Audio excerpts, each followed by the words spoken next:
দুপুর এই যে এটা কি মাখছি জানেন? দই দিয়ে, মিঠা দিয়ে, ঘরে বসানো দই আর মিঠা দিয়ে। এই যে মিঠা কে কে খেয়েছেন? এই যে ঘরে বসানো দই দেখেন, একদম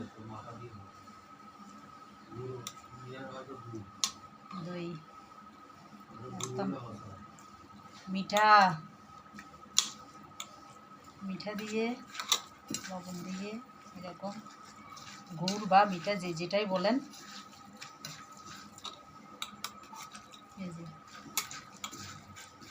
কাটছি এখন, দেখেন লবণ দিয়ে, মিঠা দিয়ে মেখেছি একদম, গুড় একদম আখের গুড়িটা।